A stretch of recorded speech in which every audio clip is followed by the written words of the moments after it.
Assalamualaikum warahmatullahi wabarakatuh. Waalaikumsalam.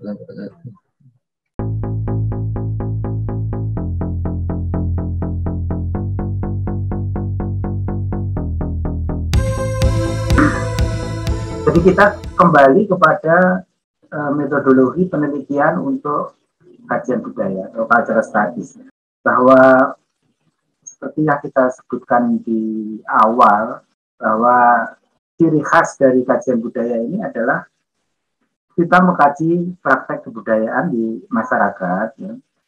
Maksud praktek kebudayaan itu bukan seni saja, maksudnya itu meliputi kegiatan politik, kegiatan ekonomi, kegiatan ideologis, ya di dalamnya kemudian juga ada kegiatan yang bersifat artistik, seni rupa, seni pedalangan, seni suara, seni tari, dan lain-lain.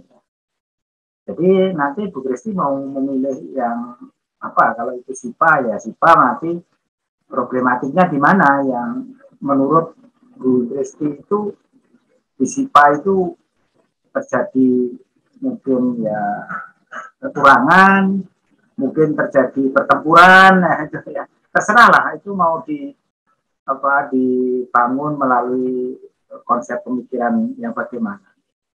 Tetapi perlu saya tambahkan ya, bahwa kajian budaya itu juga menyangkut persoalan dengan power.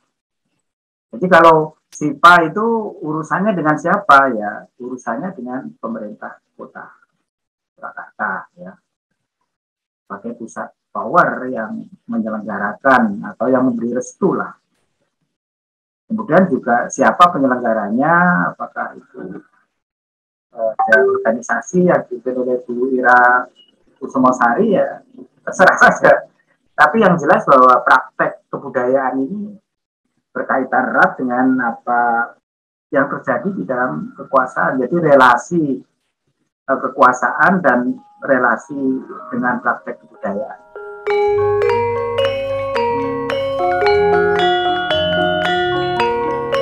Karena bagaimanapun juga praktek kebudayaan itu tidak dapat dilepaskan secara sendirian. Dia berkaitan erat dengan kebijakan, berkaitan erat dengan kontrol, dengan relasi masyarakat yang lain. Dia tidak berdiri sendiri, jadi dia saling mengkait satu dengan yang lain. Maka di situ muncul visi maupun muncul konflik, dan juga muncul akomodasi-akomodasi yang dijalankan oleh mereka sendiri.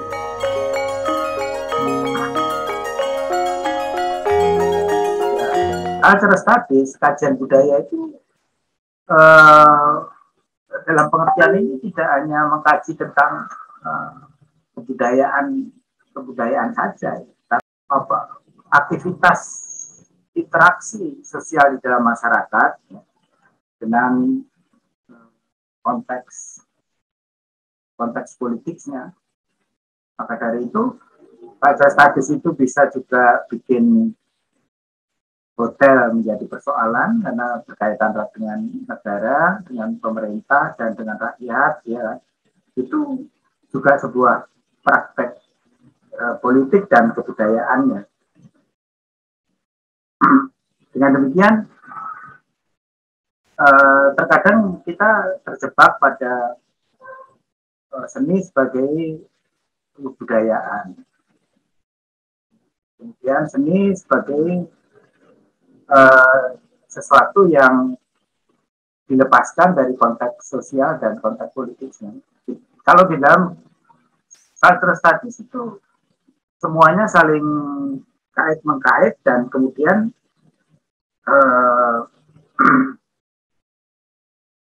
saling mempengaruhi satu dengan yang lain. Dan yang mau kita bahas adalah bagaimana relasi kuasa antara satu elemen dengan elemen yang lainnya. Maka kalau kita berpikir tentang praktek kebudayaan itu, pikiran kita itu siapakah yang ada di belakang itu dan bagaimana power centrum ya atau kekuasaan itu memberikan satu opini atau kontrol terhadap peristiwa yang tengah terjadi.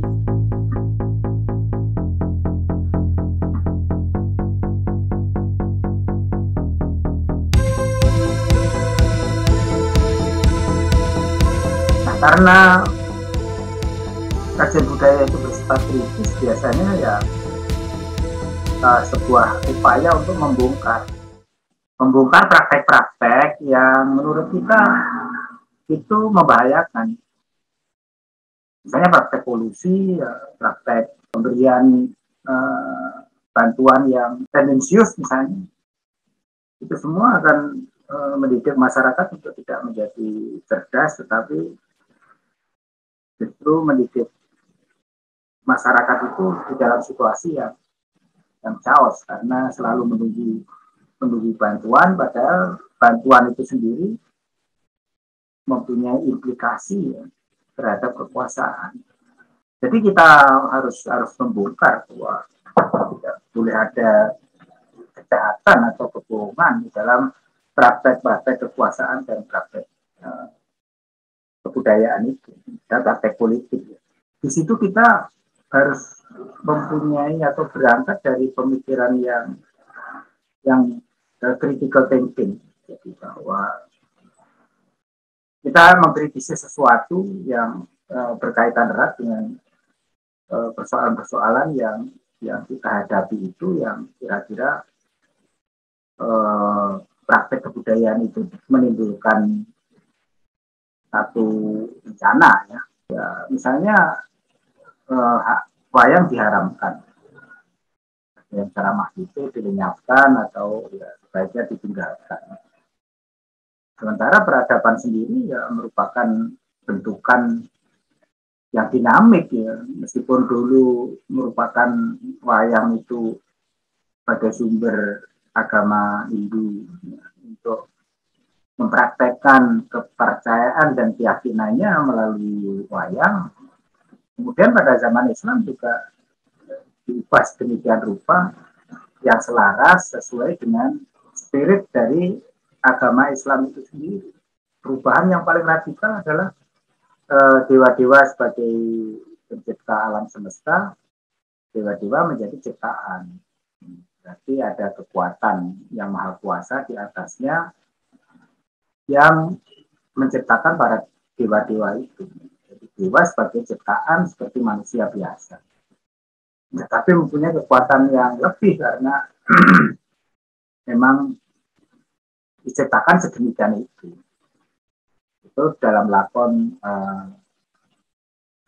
Bimo Suci.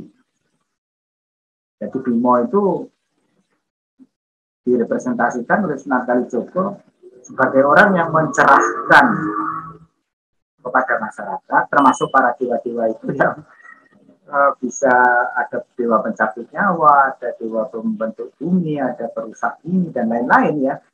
Tapi oleh Bimo Suci hal tersebut diubah sesuai dengan ajaran Islam bahwa yang paling kuat dan perkasa itu adalah yang Maha Pencipta.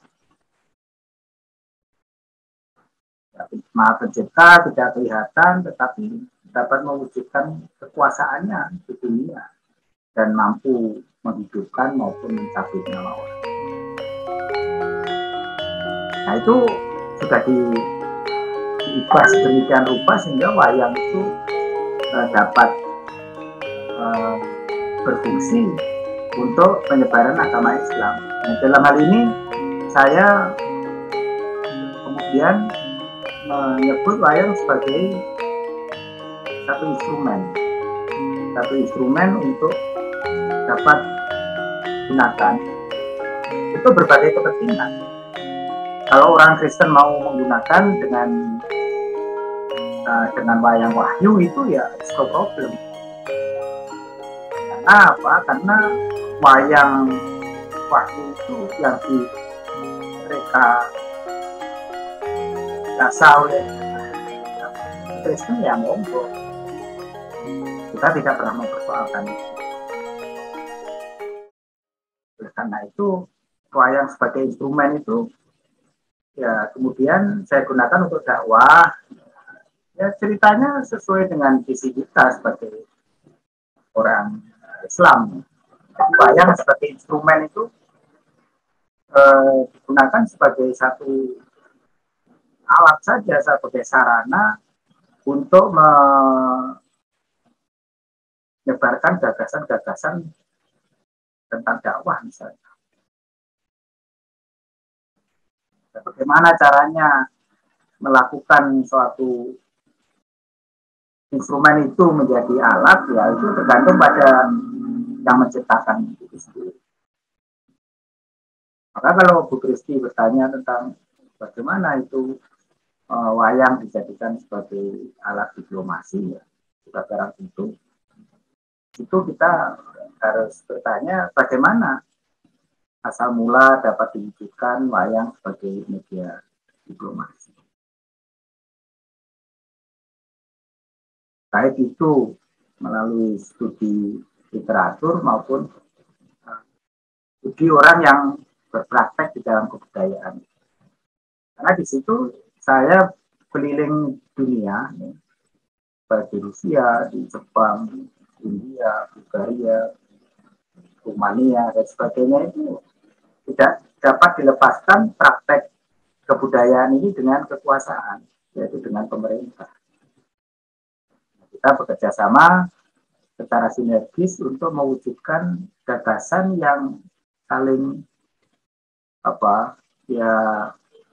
saling berintikan gitu. Di satu sisi kedutaan besar Republik Indonesia yang ada di luar negeri membutuhkan sarana untuk mengenalkan kebudayaan Indonesia, wayang gitu ya. Nah, saya mengenalkan wayang sebagai salah satu produk yang dapat mencapai dua perspektif. Perspektif pertama adalah tontonan, ya, entertain ya, banyak dagelan, banyak guyon gitu, tapi di satu sisi adalah mengembangkan tuntunan. Ya. Saya mengajar Bukares, Romania misalnya, wayang digunakan untuk menjelaskan ekonomi Pancasila misalnya. Jadi itu bisa terjadi. Ya. Tidak hanya itu saja, wayang dapat digunakan juga untuk gagasan ide tentang early warning to the terrorism misalnya. Jadi, bagaimana wayang itu digunakan sebagai early warning, jadi sebagai peringatan dini agar supaya tidak dikembangkan. Lalu caranya bagaimana? Nah, caranya bagaimana itu, yaitu tergantung pada kreatornya sendiri. Kalau kami melalui ya diskurs, melalui dialog antara Abioso dengan Arjuna dan para Punokawa. Lalu ekonomi Pancasila itu ya dijelaskan oleh Semar sebagai orang yang paling tua yang mengerti tentang sejarah perkembangan Republik Indonesia dan lahirnya Pancasila.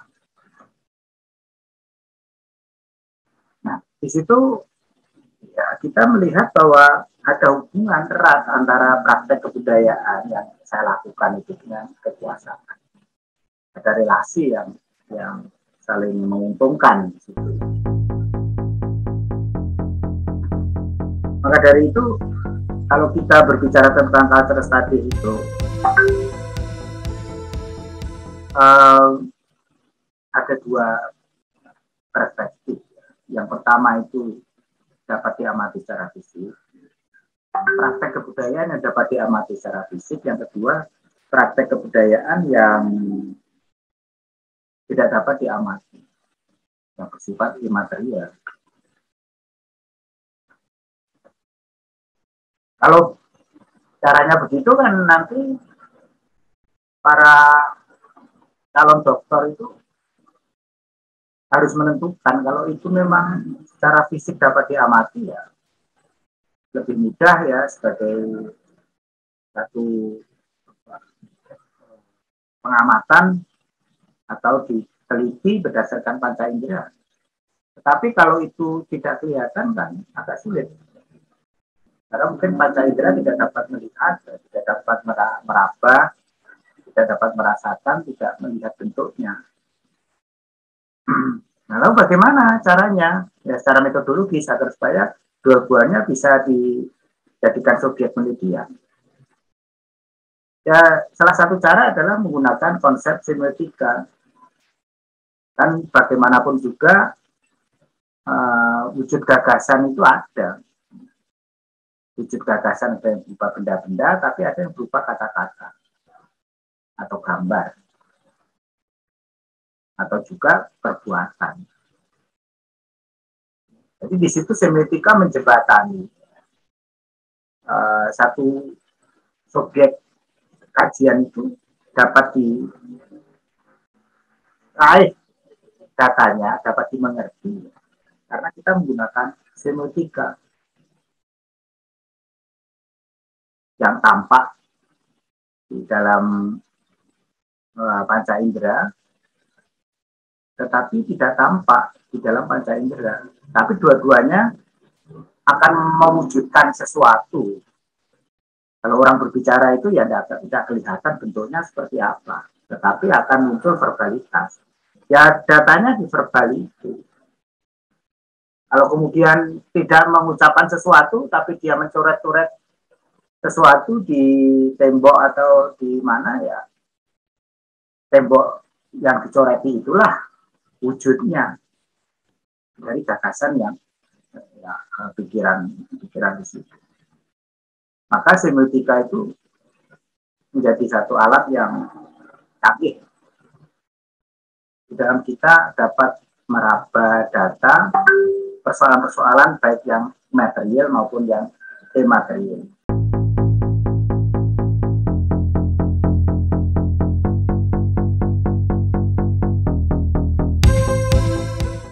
Di dalam semiotika apa yang disebut dengan sign ya, tanda. Tanda itulah yang memberikan wujud. Kecuali ada sesuatu yang bersifat unintentional, ya bisa wahing, orang apa tato atau orang dehem itu sesuatu yang mungkin unintentional. Kalau apa namanya dehem itu ada sesuatu yang bisa dipahami. Apakah ada gadis cantik yang sedang lihat kita dehemi, ya berarti itu laki atau menjarat ya, atau menggoda.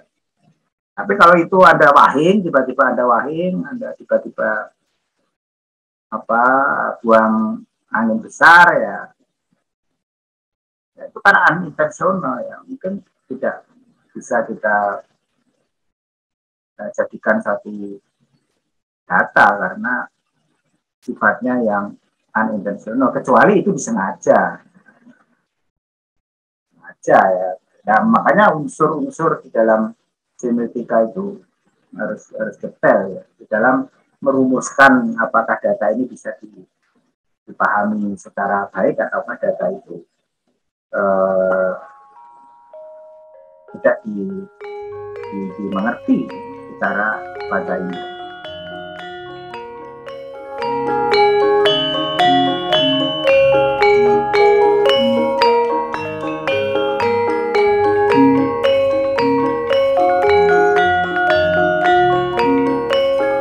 Bertanya, Prof.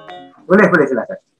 Iya, ini soalnya tadi penjelasan ngendiko ini yang semiotik ini. Saya meskipun tidak paham sekali, tetapi semiotik saya melihat beberapa teman komunikasi yang sering memakai, dan saya udah lihat ada kajian HI juga yang dengan semiotika.